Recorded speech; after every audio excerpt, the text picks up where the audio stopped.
else, but there was an address last night. We hear Ghana's ever-rising comedy star Obi Amponsa address last night's guests and viewers of Beyond the Lockdown show. Ghanaians are too polite. They are too polite to the extent that when you are talking with somebody and then saliva from the person's mouth touches your lip, you know it is there, but you both pretend like there's nothing there. And that is why you have to wear your nose mask. You can join us with your views and comments on this story and all that we're bringing to you here on News 90244 340437. I am Ernest Manu. I am Emefa Apawu.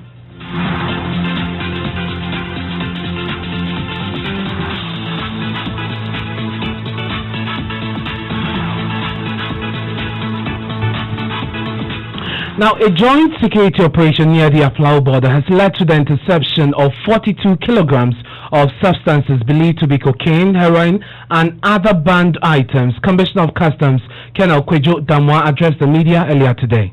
On Friday, 5th June, at one of our stations and Apawu sector, Peru, joint operation by various stakeholders will manage the borders jointly. Customs, immigration, BNI, defense intelligence, narcotics board control. So a vehicle pulled up, a Prado vehicle, and it was reported to be conveying cargo by way of spare parts. You know, when the borders were closed, land, air, sea, the president made it clear that only cargo will be allowed in. So the cargo can come by land, can come by air, can come by sea. So once the driver said it was conveying spare parts, then it was to be allowed. So they needed to do the inspection. So the joint inspection was conducted by the stakeholders. So in addition to the spare parts, then they found these items. So they conducted further investigation to see what exactly they were. And these were the items that were discovered. So you've seen that we have money, dollars, $200,000 in $150 notes. And then we have various substances also wrapped in various forms. We have 3 tin containers, and we opened one and we saw that that one also had something wrapped, a substance wrapped. We are yet to conduct further investigations to know what exactly the contents are. And so that is the Commissioner of Customs, Colonel Kwejo Damwa, addressing the media earlier today. Now, the operation was led by the Narcotics Control Board. Joining us on the line is Francis Opoku Damwa. He's head of Communications and Media Relations and Protocol at NACOP. Thank you very much for your time here on Newsnight. Now, we understand that you discovered some more items beyond the heroin and other drugs, the contraband goods, and actually NACOP led this operation. Yes, thank you, Ernest. And my name is Amwa, not Damwa. Yes, I just the board wants to put out a few things about the operation that happened on Friday. What happened was that, as the colonel said, NACOP, based on intelligence, based on surveillance, have observed that very vehicle and the driver. So as soon as that vehicle was there, NACOP realized that this is the time to go ahead and do what they have received, the intelligence they received. So after customs have passed these vehicles, that this vehicle can go, then the officer in charge, NACOP officer who was there, based on his intelligence, based on the surveillance is made on that particular vehicle, requested that there should be a scan on that vehicle. When the vehicle went for scan, he's been trained on the images on the scan, and therefore said that he was not satisfied with what he had seen, and therefore requested that, if possible, the times that the image came up should be dropped down. And in the process of doing that thing, the driver in the vehicle sped off. And this NACOP officer had to, on his own, chase this Prado until a point where the driver pulled down and ran into the bush. That is when NACOP was able to secure that vehicle.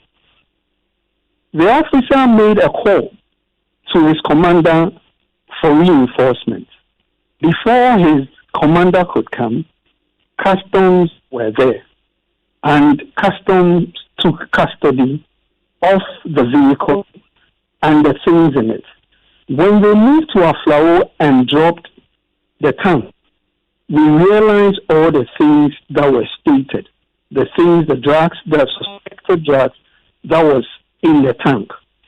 Because our officer was, or he's been trained to do all these things, he did all that in order to ensure that that vehicle did not go. And when they did all those things, they realized that what he had seen on the images, he was right, because he's been trained to do all those things. And it wasn't based just on a normal work for probably it could have been a normal work for customs. But for the Accordance Control Board at the time, it was based on intelligence, and that is why this seizure was made. And therefore, for anybody, for customs or anybody to portray or to give the impression that NACOP was just part of it is very unfair, because NACOP was the agency that actually, because of intelligence, made that seizure. Quite some diligence there, and good to know that at least 2 state agencies are collaborating to do such a good job. But I'm wondering, you intercepted all of these, including $200,000, and yet you're learning that the people are on the run. How is that? We're learning that the person is on the run. Exactly. Yeah, because our person gave a chase to him, he abandoned the vehicle. And he ran away. And when customs took custody of the vehicle, they brought it to the area. And Ernest, even as we're talking to you, because of these delays from Friday to now, we're learning that one of the packages that is suspected to be whitish substance, that is suspected to be cocaine, is missing. And it's all because of these delays that took place. If the items, together with the vehicle and the content, had been moved straight to the Narcotics Control Board, those items could have been protected well. And also, investigations could have started right away. Even as we're talking to you, we don't know where investigations is going. Mr. Apawu, just some clarity or some clarification on this matter. You just mentioned that the whitish substance that was also discovered, I'm sure suspected to be cocaine, is missing. In whose custody was it before it got missing?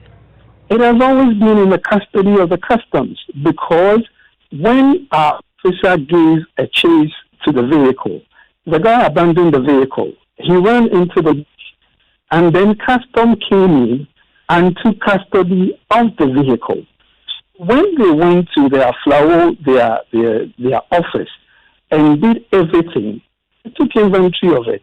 And on Sunday, when they were about to do another inventory, then they realized that that thing was missing.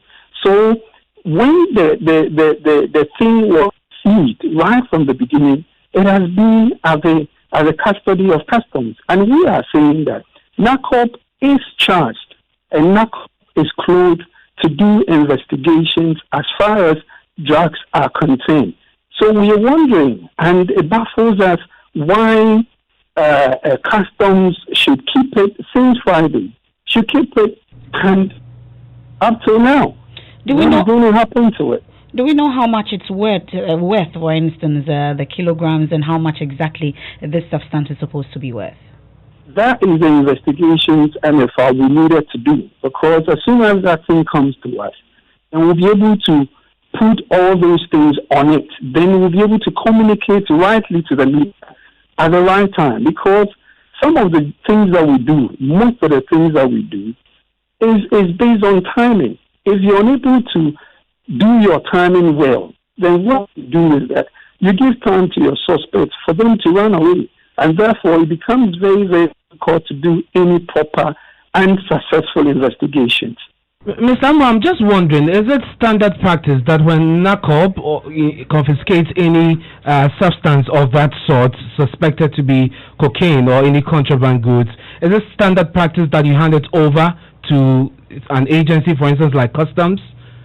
Is that what happens usually in your operations? No, the operations are that when we're doing a joint thing, and once something comes up and it is drug, then obviously you hand it over to the agency clothed with the authority to deal with it. And therefore we were expecting, our commander was expecting that on Friday, once the inventory was taken, then it should be handed to Narcotics Control Board for us to go ahead and initiate investigations. But that was not done. So as we speak, we're just looking for one man. Yes, and that is the point. Because if NACOB had started investigations on Friday, probably it could have been more than one person. Because we know that this drug business is always a linkage. This person and that person. So as soon as you get the arrest and you start investigations, then you'll be able to link up the linkages to know whether it was just one person or it could be other people who are waiting in Accra to receive that consignment. And we still do not know the status of the investigation. We do not know. We do not know. For example, if I will interest you to know that even on Friday when it happened, my executive secretary placed a call to the Colonel Damwa several times, sent text messages to him, but he couldn't get any response. And as we speak, we do not know the state of any investigations that are started, on whether they started any investigations on the missing whitish substance believed to be cocaine and the entire seizure. That's Francis Opoku Amwa. We're grateful for your time as the Head of Communications, Media Relations and Protocol at NACOB.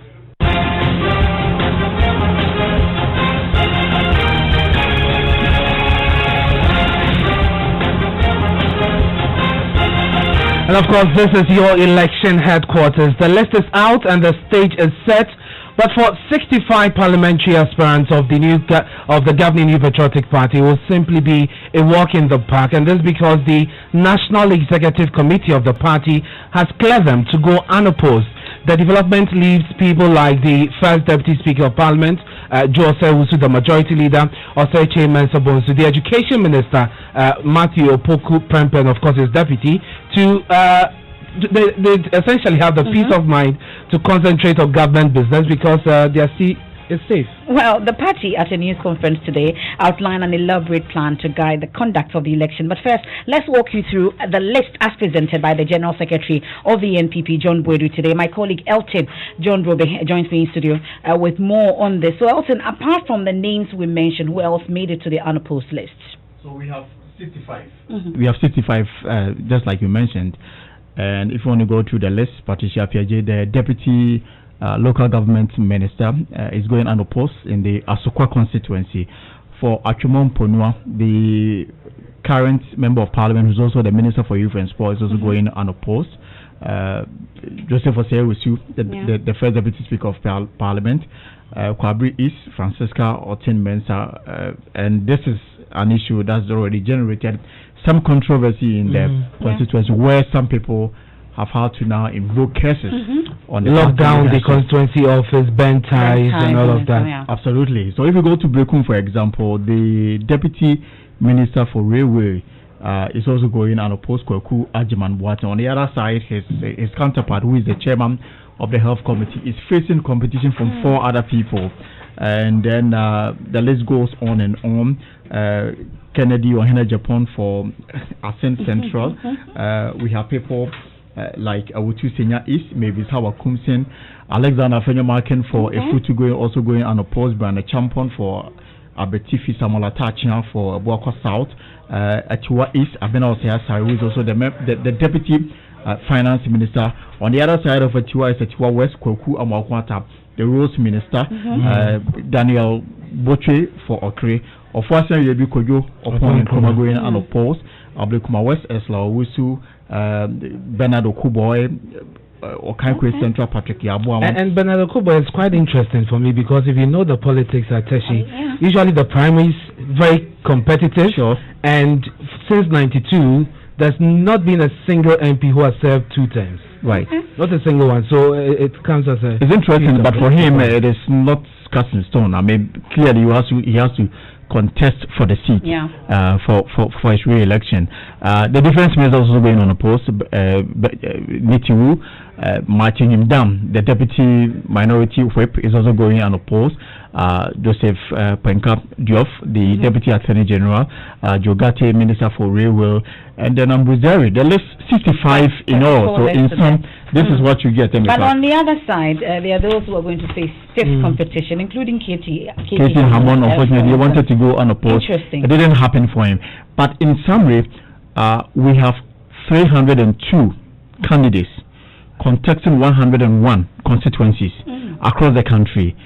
And the only constituency that is on hold for now is Kwadaso in the Ashanti region. So the stage is set, gloves are out. If you have what it takes to convince the delegates, you are surely going to represent the party in 2020. But as to whether you move a step further to become member of parliament for that constituency, it depends on how strong the MPP is in this particular constituency. But there are those whose fate also lies in the hands of their constituency executives. Is that the case? Sure, yeah, because for example, if you go to Asante Achem, the former MP who is staging a comeback, the recommendation from the National Executive Committee is that the constituency executives must first lift his suspension within 21 days before he can be cleared to contest. Now, 21 days, the election is just 12 days away. What happens if the constituency executive decide not to sit and consider the request for his suspension to be lifted? Is he going to hold himself as a candidate, or is he going to hold himself as a candidate in waiting? Those are some of the issues that we need to wait and hear from the party leadership. Well, so what form and shape will the election take? Let's listen to the General Secretary of the NPP, John Boydo. So, supervised by the Electoral Commission of Ghana, assisted by the respective National Parliamentary Vetting Committees. Delegates shall comprise all polling station executives, all constituency executives, all electoral area coordinators, 5 members of the constituency Council of Elders, 5 members of Constituency Council of Patrons, as well as any foundation member of the party from the constituency who was a signatory to the registration documents of the party at the Electoral Commission in 1992. And I must state that we say constituency executives. Certain members of parliament are part of the constituency executive, so they all have voting rights, whether the person is contesting or not. Now, another issue that came up at the news conference today was the decision by some married members of the party to invoke cases following the disqualification of some aspirants. We know that happened in Kwabre East today. Last week, Ohiminte also reported a situation in Dwabin where the youth there invoked cases on the constituency executives. Well, if you did that, if you're part of the group, if you are an aspirant who benefited from this, you have sanctions. Let's listen to John Boyd. The party has observed, rather worryingly, the conduct of some members claiming to be invoking cases on the party leadership, and in particular on members of the National Executive Committee, on allegations that their preferred candidates have been disqualified by NEC from contesting in the primaries. We are completely appalled by such gross misconduct.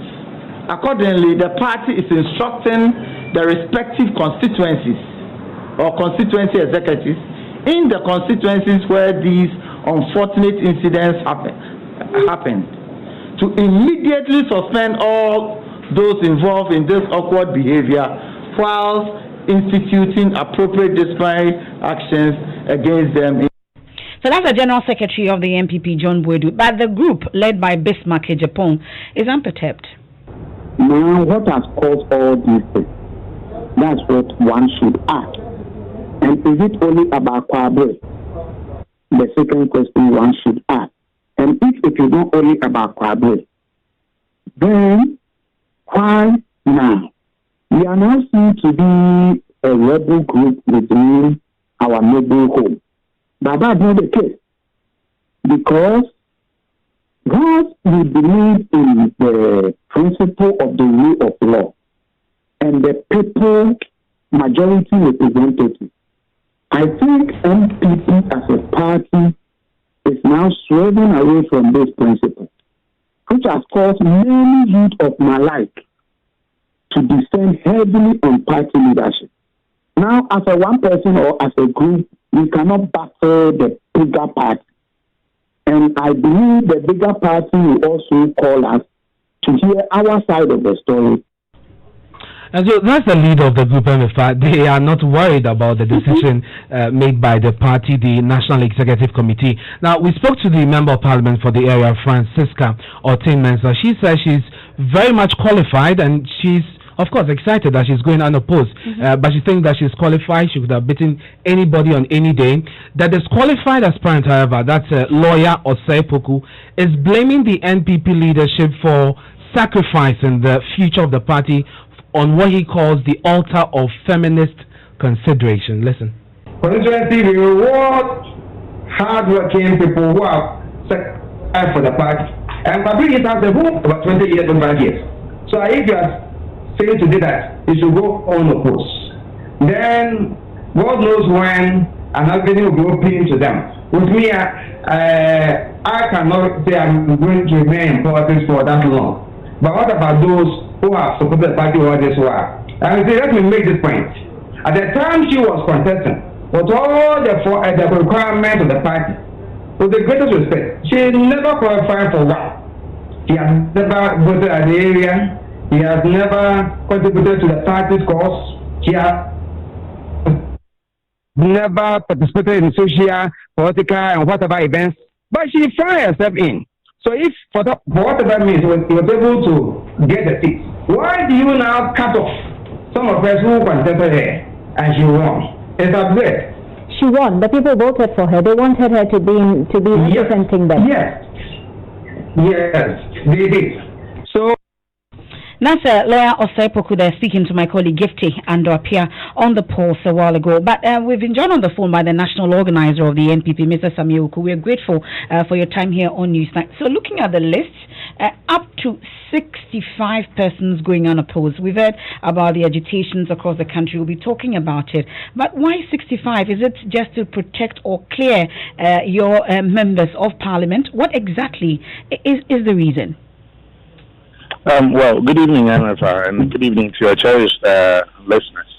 Last week, Wednesday, the National Executive Committee of the party, and that is the body for the record, that is clothed with the powers to fix the date, the time, the venue, and also consider qualification, disqualification, approval, disapproval of people seeking to stand on the ticket of the New Patriotic Party, i.e. parliamentary elections. Again, subsequently, the National Council of our party, that the second highest decision-making body, also endorsed these decisions of the National Executive Committee. For the avoidance of doubt, you are very senior members of our party being members of the National Executive Committee and that of the National Council, including former president, sitting president, vice president, the creme de la creme of the party, and people who have served this party since its inception. So when they also consider some of these recommendations from the National Parliamentary Vetting Committee, the National Appeals Committee, and also recommendations of the Steering Committee of the party, they came to some firm conclusions. And also, let me also correct one line in your presentation. I think one of your colleagues said that apart from the Kwadaso constituency, all other constituencies have been put on, there's no other constituency that have been put on hold. That is erroneous. We've put Kushegu constituency on hold for us to also do some background consultations as well. After the deputy minister withdrew from the race? Exactly. After the deputy minister withdrew from the race. Even though upon his withdrawal, you're only going to have just the constituency organizer contesting as a sole candidate, we have decided that as a political party, we will take some decisions behind the scenes and then come out with our recommendation. On the issue of Kwada, so there is dispute over which album to use, where we have about 3 different albums that has been played before the National Party. And so we've been on this matter for the past 2 months. We're still yet to come to a resolution of that. So in view of that, we've put that one as well on hold. That for the conduct of the Doma Central as well. We've also decided, even though our understanding is that the biggest opponent of the health minister has also been talking to party leadership behind the scenes. We've been also engaging him as well. He has also decided that he'll put some few things to commit some few things to thought. So we've also put that place on hold. So I can tell you that for us as a party, it's not every decision that will be palatable, but that is why it's a political party. There are times that you may not be too happy with decisions of the party, but in accordance with our constitution, where members are enjoined to publicly uphold decisions of the party. Even though the medicine may be bitter sometimes it is necessary for us as a political party to also consider the various marbles put before you and take some decisions. But Mr. Wuku, you're looking at a whooping 65 out of 101 seats, and really a lot of these seats, majority of them in the Ashanti region, are safe seats, and so you'd want to think that for a party in like the NPP that believes so much in democracy and in the process of competing, you would allow people to compete equally. The Kwabri East aspirant we spoke to, for instance, says he was not engaged to withdraw, and in fact he alleges that for some constituencies they were coerced. And to add to that also, it appears if you are not in the good books of the leadership, you are contested. I'm not too sure about that. Let me give you a typical example, starting from Emefa, your position. If you say that if you are not in the good books of the party leadership, you are contested. I'll give you an example. If you go to the constituency of the regional minister for the Ahafo region, the Honorable Ivan Sopuku-Bobie, he even contested by 3 different people. The party leadership did look at the various situations on the ground, and he himself engaged us that he would be also willing to also go to a fair contest as well. So it's not a case of we picking and choosing. If you also do say that there are some people that if you think you're not in the good books of the party, you are contested, let me take you to Domeko Abinya. We have our sitting deputy majority leader, the Honorable Sarah Joasafo, also being contested by Ghana's ambassador to India, the Honorable Mike Ironokwe, who happens to be the speaker's son as well. Yeah, so it's not a case of we are picking and choosing. But then for us as a political party, at any point in time, we also have to sit back, evaluate some of the issues on the ground, and come out with cutting-edge solutions that may not always be palatable, but we are expected that decisions also will have to be made. As I speak to you, just after our press conference, all national officers have been deployed to the various regions. I just got to Tamale this evening, just after the press conference, and the General Secretary himself is on his way to the Ashanti region.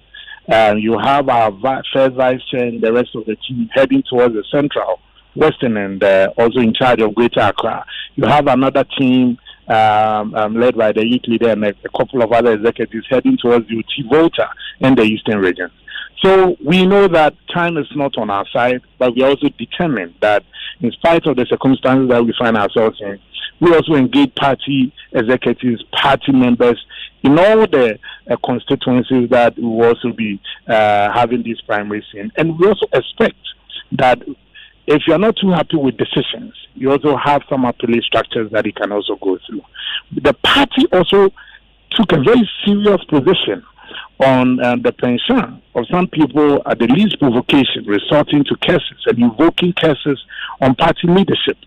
If you are trying to impugn on the integrity of the National Executive Committee and National Council of the party, that includes people sitting at the highest office of the land and people who have served at the highest level of government in our party, of being induced to take decisions that favors people, that will not be fair. Let me give you a typical example like the Kriapim North constituency, where you have lawyer Philip Patterson in the in the view of the National Executive Committee and taking the report from the National Parliamentary Vetting Committee and recommendations from the National Appeals Committee, still firmly decided that at this point in time we cannot allow him to go through the process. Someone would say he was the president's lawyer during the election petition hearing. So we are not just taking decisions because you may not like somebody or you like somebody, but we take decisions as a political party.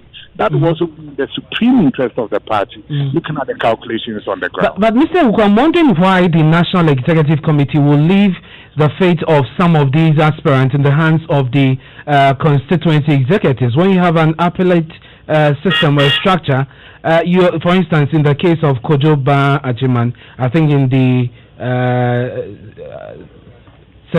area, we are told that the constituency. Kojoba is not Setre, that's Asante Achim. Asante Achim, exactly. Asante Achim. I don't know where you also got your report from. Kojoba Ajiman has been cleared to contest the upcoming parliamentary primaries with the Honorable Andy Apiaku. So I don't know where you got that. Our understanding is that it is subject to the constituency lifting the suspension that has been placed on him. If you check the list that we issued today, and I speak as national organizer of the party and was part of the press conference today and was part of the various decisions that have been made. And I'm also saying that the party, we have published a list of people who have gone through the various processes to contest. And Kojoba Ajiman is on the list to contest. Unless you know something I don't know.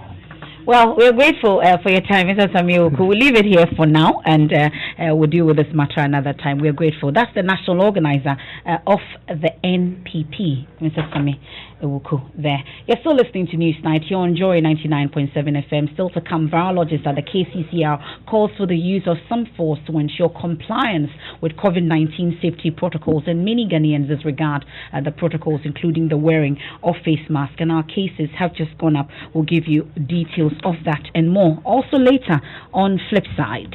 Fellow Ghanaians, good evening. This is the second time I am coming into your home. I have eased the tension. You guys can go out but maintain social distancing. It may not have come from the Jubilee House, but there was an address. We'll hear Ghana's ever-rising comedy star Obi Ampon's address last night, guests and viewers of Beyond the Lockdown show. Ghanaians are too polite. They are too polite to the extent that when you are talking with somebody and then saliva from the person's mouth touches your lip, you know it is there, but you both pretend like there's nothing there. And that is why you have to wear your nose mask. And that's coming up later. George. Have you experienced that before? I don't know. You won't say that because in times of COVID, the last thing you want to say talk about is about being exposed to somebody. And then you're stiff. You don't want to move your lips, but the thing has just fallen right on your lips. Very embarrassing.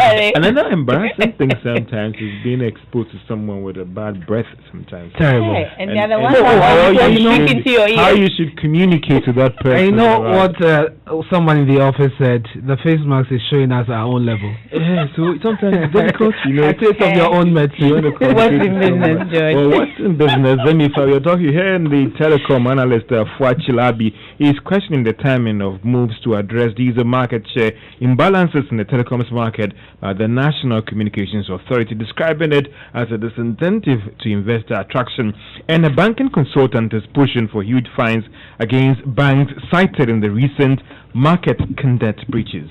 The business news on Newsnight is brought to you by MTN Business. Welcome to the new world of business. Kingdom Books and Stationery, your number one stop shop for all your office essentials. And First National Bank, we are the bank that understands your business. First National Bank, how can we help you? Remember, it has been 25 years of joy and connecting the business community to regulators of their respective fields. When you want it, just Momo it. When you tire for the long queue in the supermarket, just Momo it. And when you really want that beautiful new blouse too, just Momo it. And when you won't get that thing, when you will get fresh to impress and you know who, just Momo it. And when you need to pay that your utility bill and domestic staff set, just Momo it. And when you want send love to the family for back home, just Momo it.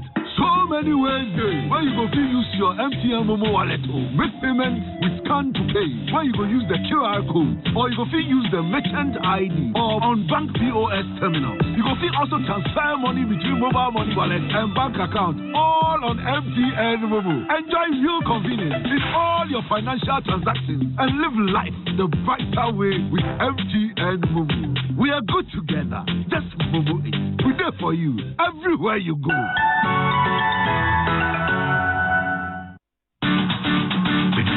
We give you nothing but the best. We stay above the rest. More quality, more affordability. Kingdom Boost and Stationery.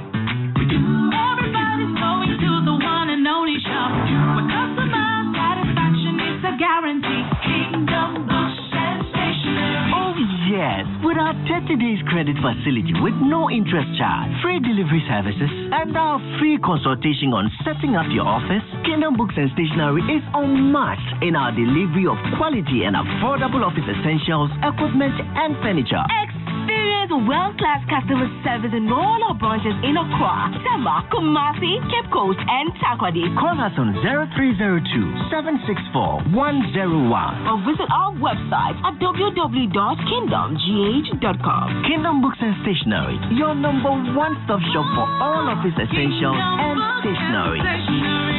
Terms and conditions apply. We know it's important to create a productive and supportive working environment by investing in your employees' health. With a leading international track record, Apex Health Insurance is regulated and licensed by the National Health Insurance Authority to provide medical insurance services to institutional clients, families, and individuals. Apex Student Package and International Medical Solutions are all here to cushion you. Visit Apex Health Insurance Office at Zion House, Boundary Road, Shiashi, or call 0501-683-914 or 0232 000 015. In Kumasi, we are located opposite Prempeh College, Sofo Line, and in Takoradi, Apex Health, your preferred health insurer. Joy 99.7 FM. You're welcome back to Business on News Night. Now, a banking consultant, Dr. Richmond Etuahene, is pushing for huge fines against banks, citing the recent regulatory breaches against customers that would hurt their financials. It follows the findings by the Bank of Ghana's Market Conduct Examination Office, citing a lot of banks for engaging in unfair banking practices. Some of them included serious data breaches, charging over the counter without the knowledge of their customers, as well as when it comes to loans. Dr. Tuahini tells Joy Business these banks might not be waiting to repeat these practices. You know, they're supposed to provide a business. People, customers have to pay. But if you go there and you charge and the service is not provided. So let me give you one example. You give me an ATM card. You said you can withdraw money anywhere. I go to Kumasi and I'll go there and they said this ATM is out of service. I mean, what is it? And they get away with everything. Is that like daylight robbery? So I believe that the central bank should not only name and shame them, but they should sanction them. Sanction them huge. Because if you remember, HSBC 2 years ago had a money laundering issue in America. And they were fined $4 billion on money laundering. They should be sanctioned very well so that they will sit up and know that somebody is looking at over their shoulder. Other than that, they will take the Ghanaian business customers for a joke. Dr. Richmond Etuahene is a banking consultant. In a related development, we are hearing that the Bank of Ghana has fined all these banks cited for these market conduct breaches. However, we cannot establish the exact amount that the Bank of Ghana asked them to pay to the regulator. The banks in question have also been asked to correct all the shortcomings identified. Now, telecoms analyst Fuach Labi is questioning the timing of the move by the regulator to ensure that there is a level playing field for all the telecom players. The National Communications Authority, in a statement, noted that it will in the coming days institute policies that will address these glaring disparities when it comes to market share and revenue. The Chilabi says this development might not be good for investor attraction at this time. Ghana to invest because the market situation and the market environment is favorable. And this is the promise that has been given when people came to invest and establish and put up infrastructure for networks. In terms of behavior, I think that you should be rewarded rather for your behavior rather than otherwise. I don't want to call it punishment. But my main question is always been is that like whatever the NCA is doing now, what is the impact of this for the consumer? You can see is that like somebody who has invested and put a lot of infrastructure and improved his service and included a lot of value-added service, mobile money, other features, and grow its network is being told that like no, you are being dominant. You should wait. Don't run anymore. Let the other catch up with you. Fuad Chilabe is a telecom analyst. Now, freight forwarders are hinting of massive demonstration over the clearance challenges at the country's borders Wednesday follows the inability to clear their goods at the Tema port since Monday. This might be the best option, they argue, for government to act on their consent. Let's hear from some of these importers who have been speaking to Joy Business. Earlier on, the demo is coming on Wednesday. If we've not heard anything from the ministers or whoever are in charge of this policy that they brought into our notice. As my colleague said, he has sent a declaration through the Unipass, now the ICOM. It came out, no container number. Now he has to go back again. Talking to you now, we send a declaration without a container number appearing on a declaration. So how can you release from the shipping line? I'm going to use you as an example. You gave me money since last week, pay and clear your things for you. And up to now, I've not been able to do it. Only this morning, I was able to pay the duty. We only sit at the office and they only talk about theory. But on the ground, it's not like that. I know. If I send you to Koro Shipping, my office be Koro Shipping. Nothing is moving. You show that the entry is coming out small. Nothing. And those were some importers at the Tema port sharing their frustrations of their inability to clear their goods. Let's turn our attention to the stock market. And if you are a shareholder of Guinness Ghana Breweries, the value of its share held has declined by actually 20%, and is now worth 1 Ghana cedi 20 pesos. Republic Bank is now worth 45 pesos after a 4 pesos decline.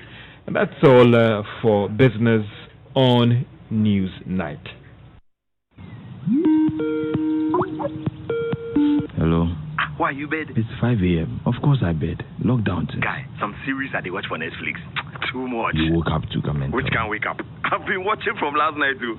you have data, eh? Vodafone Adaroma. The too much bundles. Now be too much. See, Chuck, make an ad screener to the Skype call, then buy you guys a story. Too much data is now double the data at the same price. So you can stay home and stay connected on Vodafone with too much data for the day and too much bonus from midnight till 4 a.m. That's double Ankasa. Terms and conditions apply. Dial *700# subscribe now. Ready? Stay connected and get your favorite meal to come to you.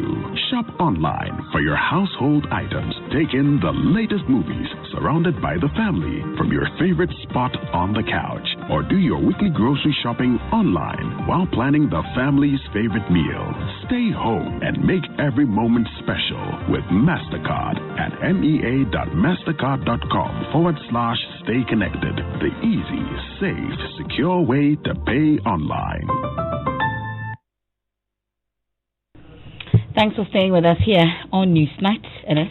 Now, 30,000 Ghana cedis has so far been raised for Agnes Dube, the 43-year-old breast cancer patient who was facing eviction from her home. Agnes' story came to light when Prime Morning, that's the morning show on the Joy Prime channel, visited her home and the 2 children as well at Waja. Now, since then, support from all over the world has been heartwarming, and Agnes is beginning to see some ray of light. Host of Prime Morning joins me in the studio, Daniel Dazi, with some more detail on this. It's good to know that Ghanaians are supporting this woman who desperately needs help. It's almost humbling, Ernest. I'm seeing people call from everywhere that you can think of.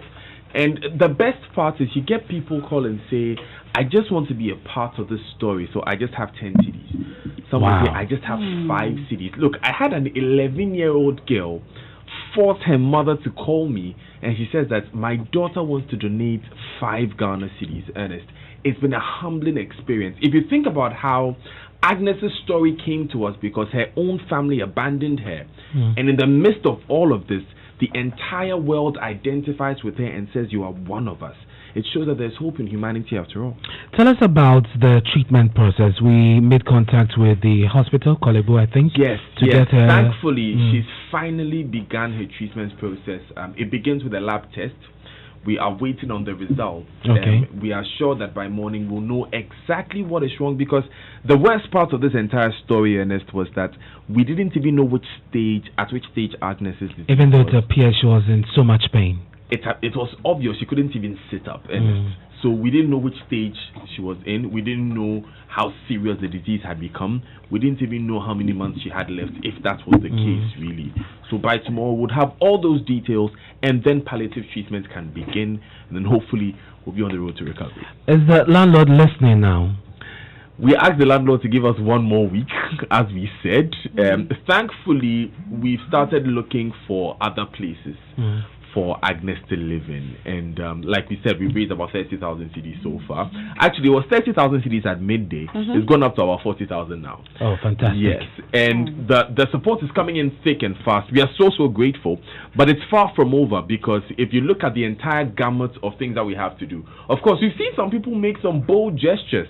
Some people called me and said, "Look, I want to take care of the kids in perpetuity. Wow! I want to put her on stipend till." They use that. That's expression. amazing. Yeah, and if you look at the amount of work that has to be done, I mean, any support. So we are moving her from where she is at Wager now. We are looking for a place. Hopefully, we are still looking for a place. As soon as we get one that is good enough. The first place you move to is the hospital, obviously. One place that honestly we've been stuck in is where to keep her kids, because her kids are 10 and 11 years old.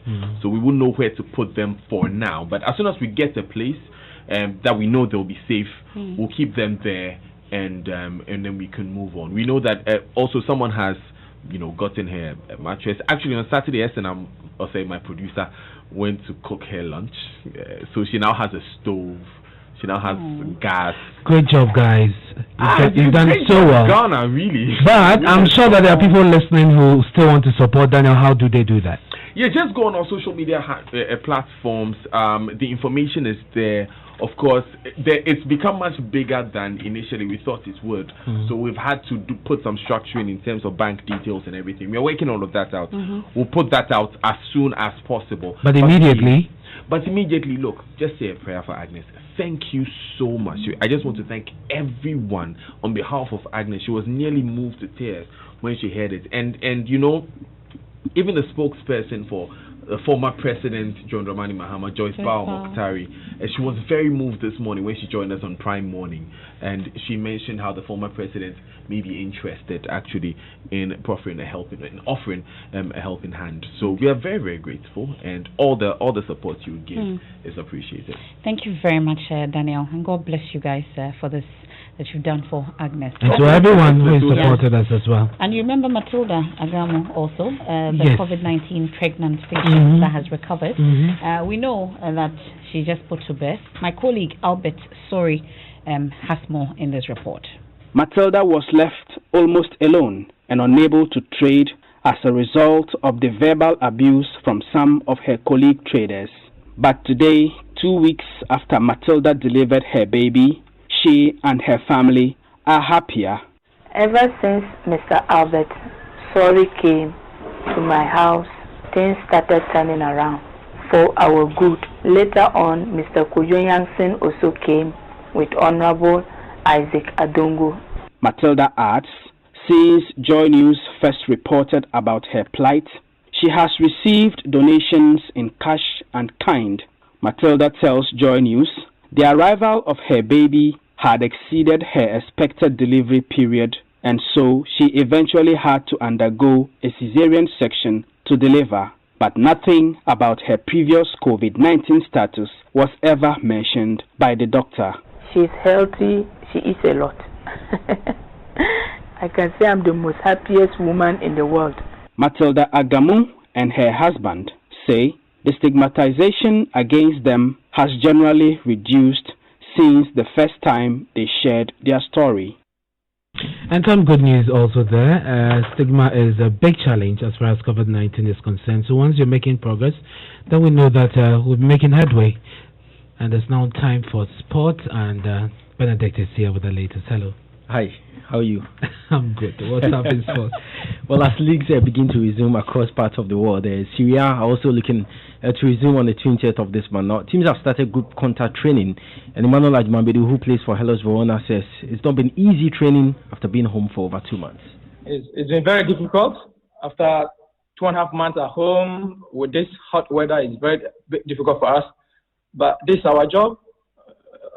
How the situation has come into, we don't have any options than to abide with it and just keep ourselves and be ready for the next 13 games left. Seriously, we need to be very, very careful because obviously there will be a lot of injuries after 2.5 months, which footballers, we are not used to that kind of lifestyle. And how the situation is it looks like we've been playing every 3 days and it will be very difficult then. So we just need to take good care of ourselves, train well right now so that at the game times we won't have too much problems, and it will be very difficult, John. I must tell you, 3 games with the hot weather, with 13 games you need to play in 1.5 months, it will be very, very difficult. But that's Ghanaian midfielder Emmanuel Ajmambedu, who plays for Hellas Verona in the Italian Serie A. Now, the Ghana Football Association has acquired 10 sets of referee communication gadgets for the Ghana Premier League. The equipment manufactured by French outfit Vocero was delivered today at the Federation, and this is a boost for Ghanaian referees who officiate in the Premier League. And these gadgets are expected to aid effective communication during games in the tough lights. So that's your sports, guys.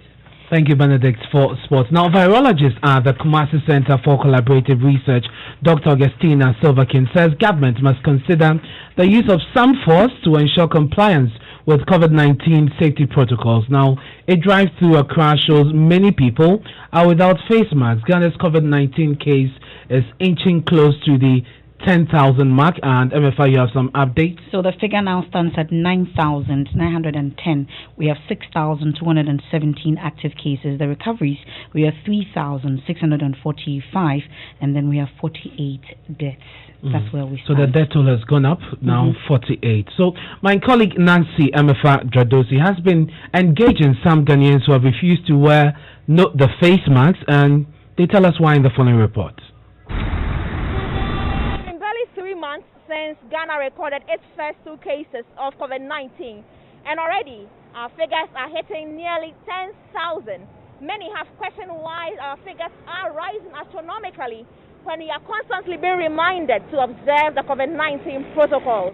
As we drove through town, the news team observed that out of every 3 persons that walked by, at least 1 was without a face mask. The worst culprits are the commercial vehicles. The news team stationed at the Paloma bus stop first, and largely, conductors were without masks. Those that wore the mask had them right under their chin. I managed to stop this commercial vehicle after realizing both the driver and conductor were without them. Oh, Monsieur, by Madame Huana, me you too. Because now, I me passe. The conductor told me he's unable to properly shout when calling out potential passengers. So we